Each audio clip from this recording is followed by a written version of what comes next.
Welcome.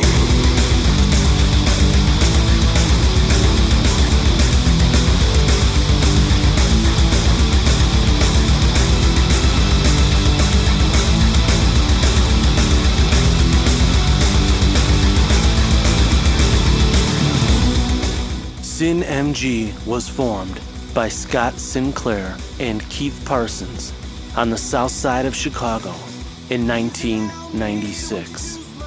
From its inception, Sin MG has delivered a three-dimensional listening experience to its fans. Using the power of music, imagery, and emotion, Sin MG has stayed true to who they are and their fans for over 15 years. This is their story of how they formed, why they became musicians, and what's next for this exceptional band. So sit back, enjoy, and embrace the darkness within. Won't you guess my name? What's puzzling you's the nature of my game. I stuck around St. Petersburg when I saw it was time for change.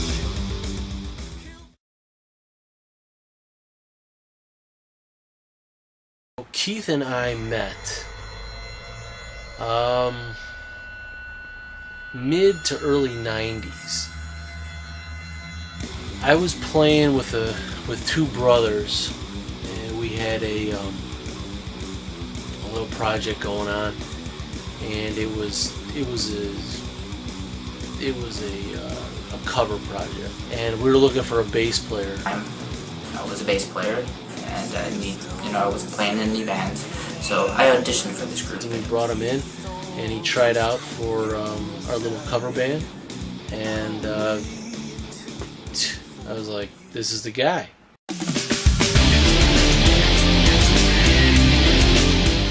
We went on like this for a little bit, and it became clear to me that it wasn't going to work.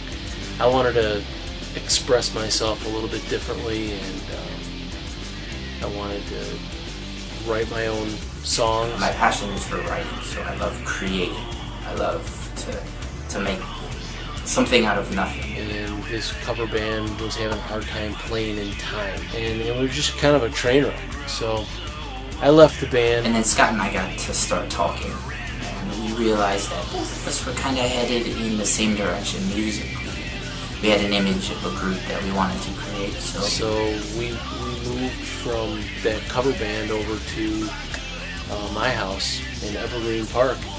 The two of us basically started working together. I used to go to his house, and he had a studio set up in his basement, so we would start writing and recording, and the rest is history.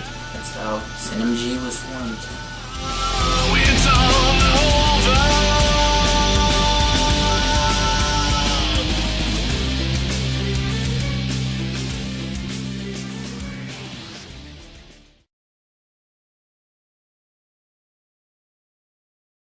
One of the first songs that we wrote together, I think it goes like this.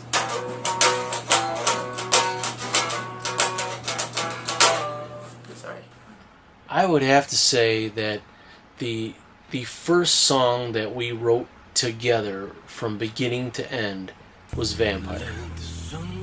Yeah. Lyrically, that song was inspired by Blade, the original Blade movie, which was popular at the time. But I remember sitting down in my basement back in Evergreen Park, and we put that song pretty much together from scratch. I think it's really interesting that Vampire was our first song, because it kind of laid the groundwork for what Sin MG is, which is a band that kind of goes into darker topics. Whether people like it or not is special to us, because it kind of spawned what is now Sin MG. We used, back in the day, an 8-track Tascam analog recording device, and a Korg X3 keyboard to do all of our sequencing.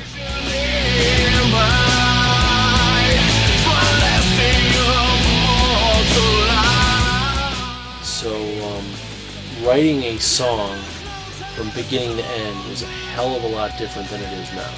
I mean, now I'm using Pro Tools in this studio,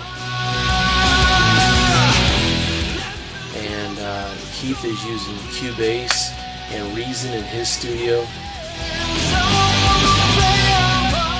and it's way more efficient to write songs these days.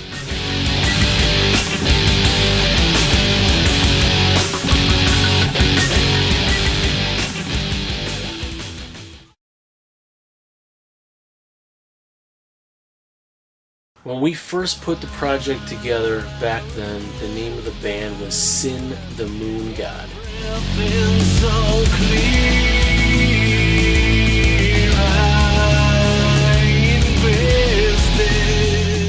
We put together a completely original show. We were pretty much off and rolling within a year. So we found a guitar player, Alan, and a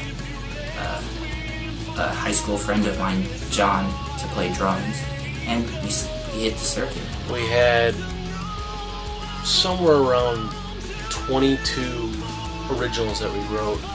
I think an average set included about 15 of those songs.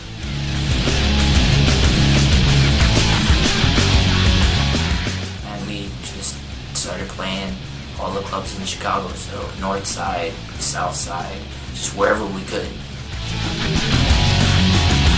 Places we left behind, fuel my every moment. We played Thurston's, the Beat Kitchen. God, I can't remember all the places that we played. I can't remember, man, like Thurston's, and we played Beat Kitchen.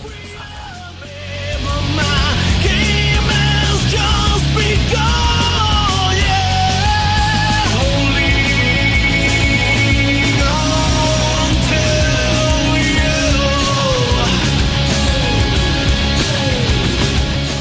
you. And when we played, we put on a good show for a 4-piece act.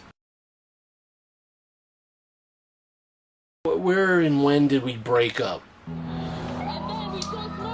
I don't know if we ever officially broke up. I won't say we actually broke up, I'll say it's a hiatus.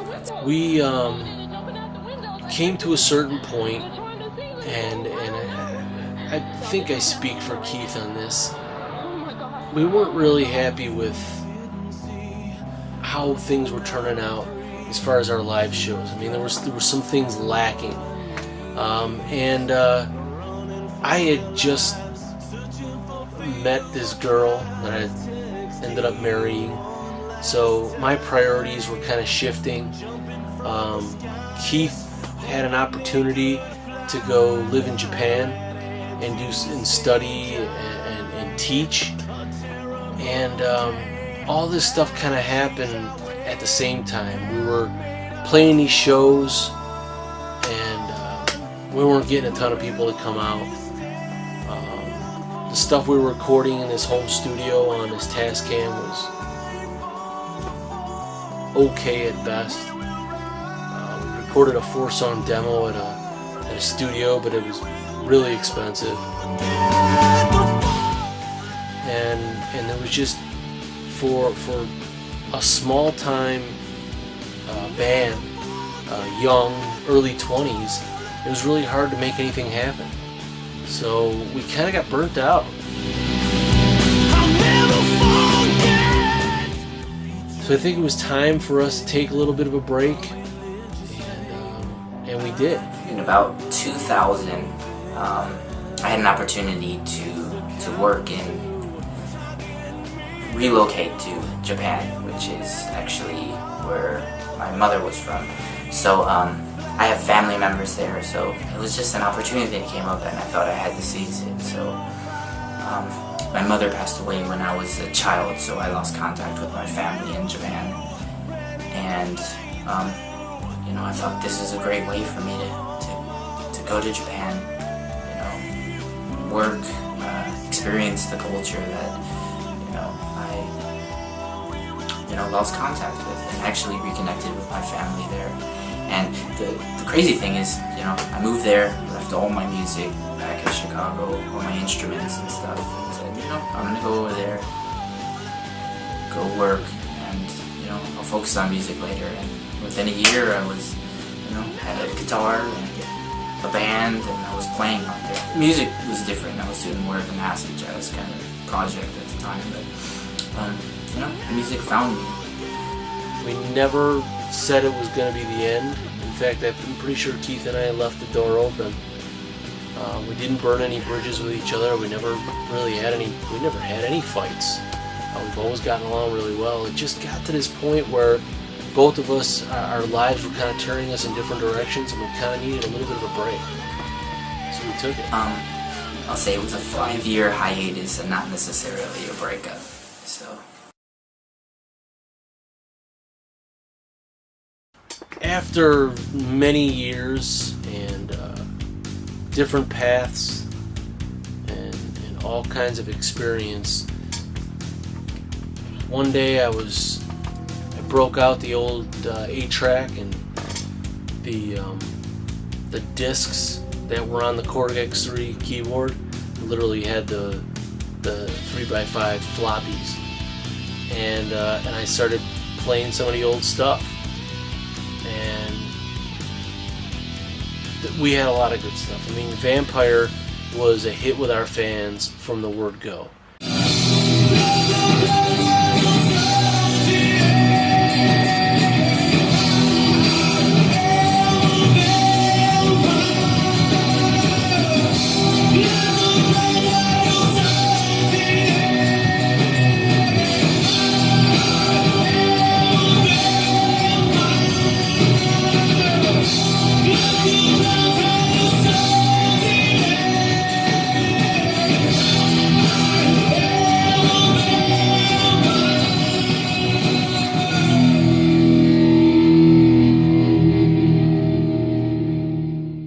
Everybody loved that song. Everybody at our shows couldn't wait for us to play it.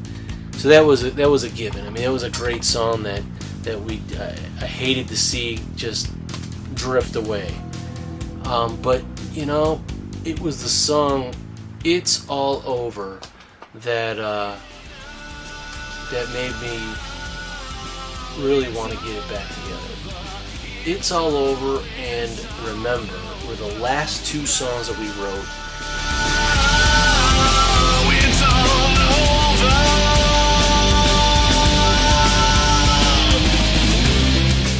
They were two songs that really showed how much we matured from the time that we started to the time that we broke up. And I thought those two songs were our two best songs that we wrote at the time. And especially "It's All Over." I think Keith liked "Remember" better than "It's All Over," but for some reason "It's All Over" for me was really a good direction for us. It had a good hook and a chorus, and the way it was originally written was really raw, and I really dug the direction it was going.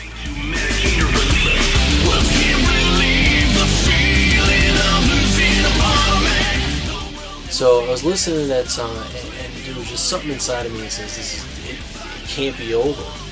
You know, it's not all over, even though it's all over. And so I started looking for Keith. Where is he at? Is he still in Japan? Did he come back to the States? Is he living in Illinois? What's going on? So I started looking on LinkedIn and Facebook and MySpace, any social media at the time that was pretty popular.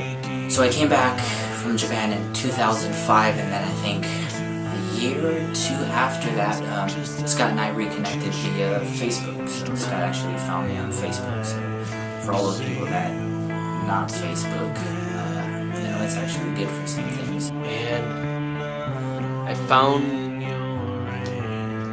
Keith. I found him on Facebook, and I sent him a message and said, "Hey dude, the hell's going on? You know, where you been? Where you at? I want to get the band back together, man. Last off the 8 phones, me in my seat, how it's fulfilling the streets, drinking to titanium, my veins feeling the wind as I leave you in my wake. Yeah, yeah. Yeah, yeah. He replied and said, cool, let's do it. Now, the funny thing was he's living in San Francisco. We had to adapt our writing methods and style and everything to collaborate over a long distance. So right now, as we speak, as this video is being made, I am in Chicago, he is in San Francisco, but it works. It just works.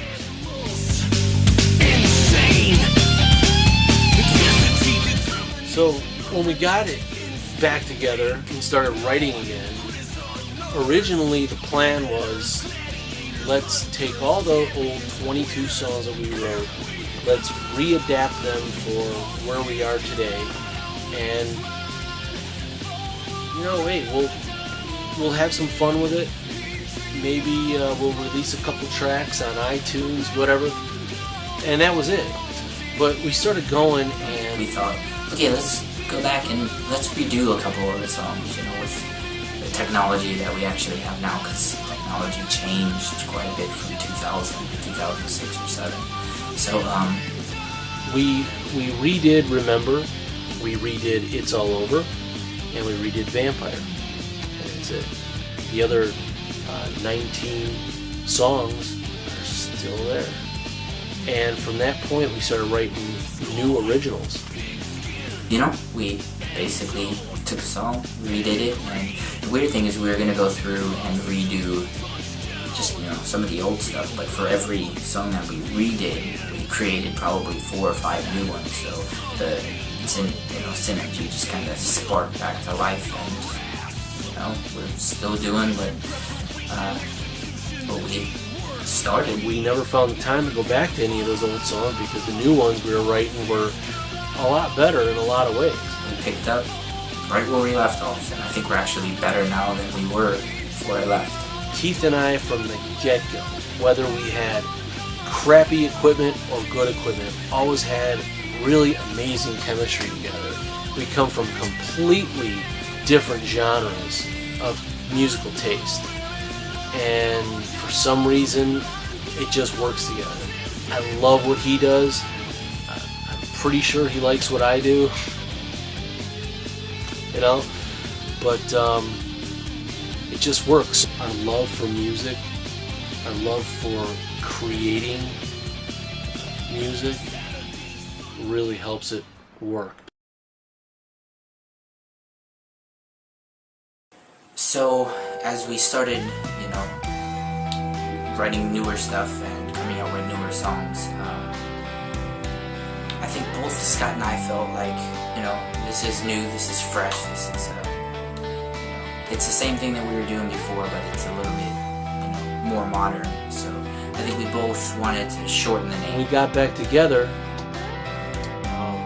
Sin the Moon God was kind of who we said we were. We fooled around with Sin Moon God came into play.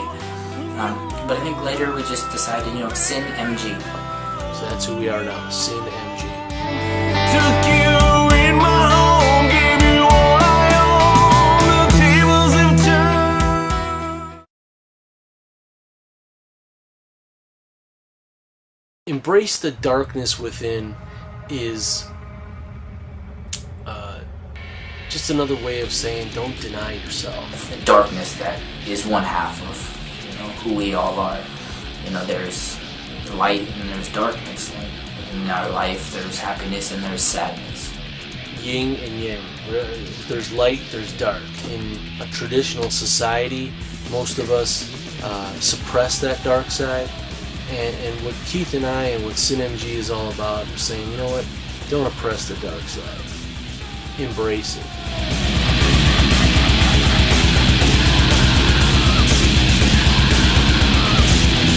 Lift your life, free your fear.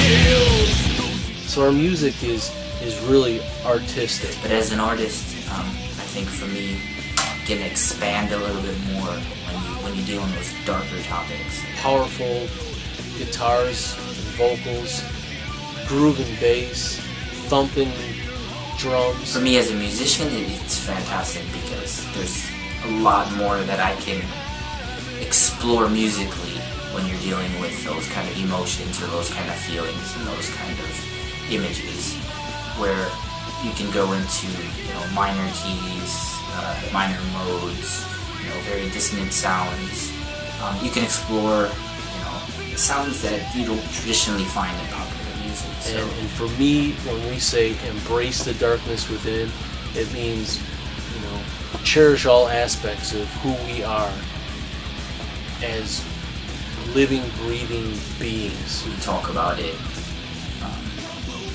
as it is in all of our lives. Brainwashing coercion, tales written 5,000 years before.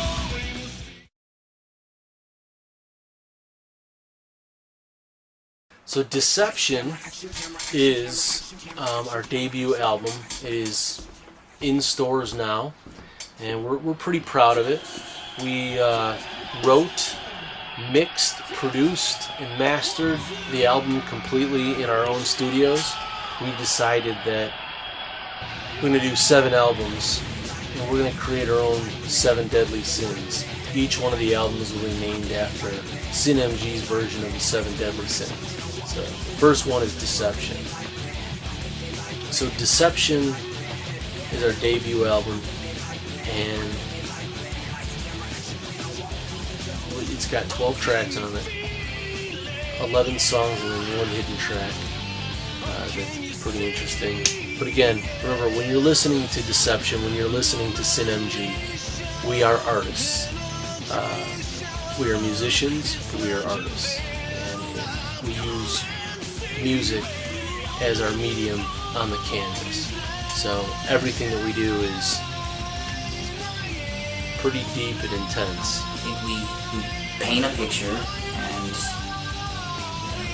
for people that want to, you know, enter into the world of Sin MG, I think it's you know, it's darker. It questions things like religion. I think, you know, we deal with, you know, topics such as war and death and vengeance and things like that. So if a listener is willing to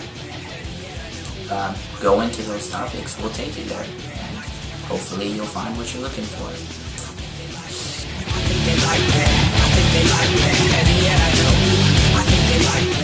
Our first album is Deception, and when you want to know the other 6 deadly sins, or the 6 Sin MG sins, I should say, yeah, check out our next 6 albums. Peace. When we write, very often, Keith comes up with some musical ideas. He'll put together a guitar progression, some drums, some bass, and say, hey, what do you think of this?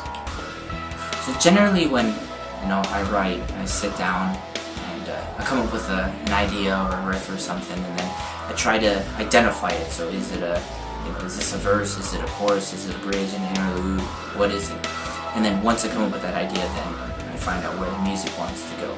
Then I grab it and I lay down some vocal tracks and send it back to him and say, hey, what about this direction? How does this go? And then once that's there, I clean up the guitars, the bass track, the drum track, produce it a little bit, add, you know, some ear candy keyboard samples and such, and then, you know, basically build it around the vocals, send it back to Scott, and he cleans up the vocals, you know, overlays vocals and such, and then he mixes and masters it. For instance, we're working on one right now called Hell Below. I'll listen to the music with the title and see if it inspires lyrics. I take it to, you know, let it go where it wants to go. So basically let the song write itself. So I feel where the music is moving, and, you know, and that's where I take it. But sometimes the music says something completely different to me, and I go off on a different tangent.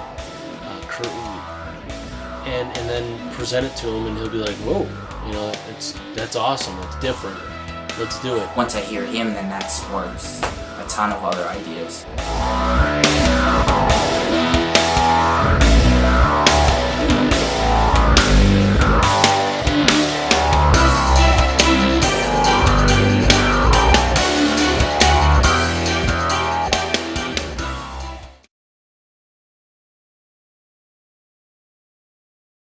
So as an artist, I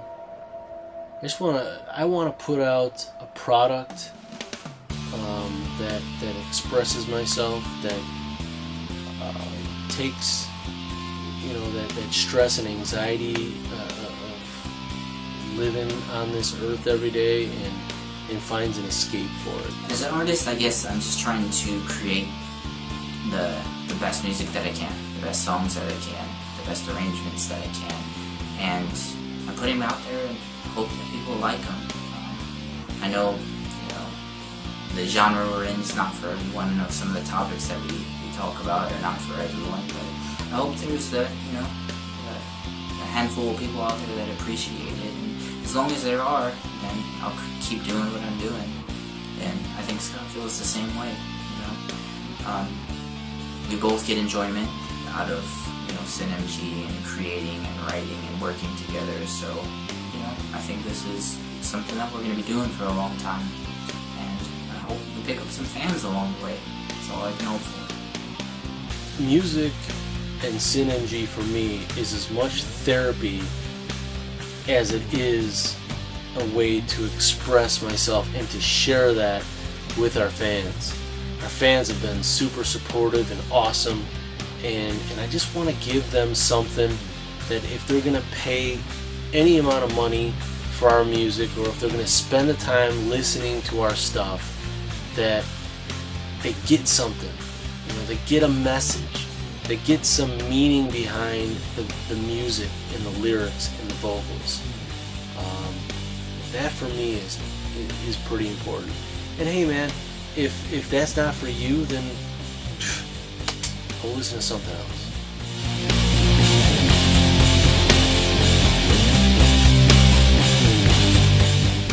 So I think if people are interested in going into, you know, those kind of topics and issues, and listen to a band, I mean, Scott's a wonderful singer, he's not, you know, a death metal screamer or anything like that, then it's for those people. For Sin MG, we're there for the listener that wants to get something out of that music, that wants to listen to it and you know, feel the same way we felt when we wrote it, and make their day a little bit better. That's what we're all about. We offer our listeners an escape. I think every single one of our songs is packed with imagery. Almost reads like a short story or short movie.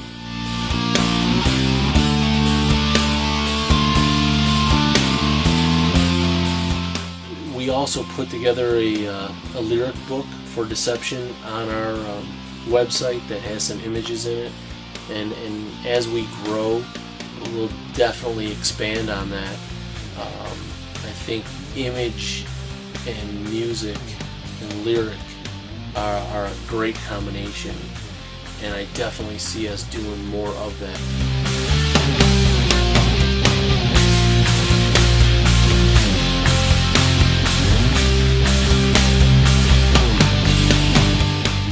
So we're looking for that 3 or 4 dimensional experience for our listeners. You know, music, imagery, emotion.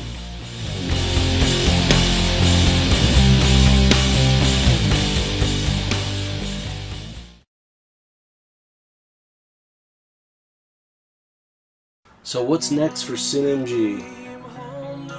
Well, we have our second album, Fear, coming out later this year, 2012. We've got the core of the songs written, you know, just finishing them off, tweaking them, producing them, and such. I'm pretty proud of Deception. I think Deception was a great first album for us. I think we had some really good tracks on there.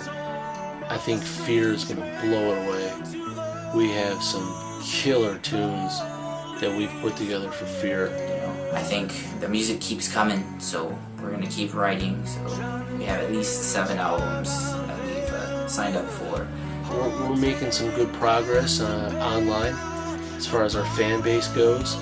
And what's next for Sin MG? We're going to finish Fear, and I think I speak for Keith. We've got the goal of really putting together some kind of a tour. We've also got musicians lined up that are ready to play with us, so hopefully some shows are in the near future. A tour would be, wonderful. And getting out there and seeing our fans. We've got over 11,000 fans on Django Internet Radio, but we're pretty proud of what we've been able to do by just writing music. So I think that's where we're headed. We're just going to keep writing, keep producing, keep, the albums coming out, and hopefully have a tour to back them up. Okay. To the place I was before, back to the images I had before this war. Peaceful politics, it's time to get his fix, to escape the truth. A hero from Afghanistan and a proud American, wasted away in a bar. He gave the prime of his life, defending our rights. Pop me in to go, yeah!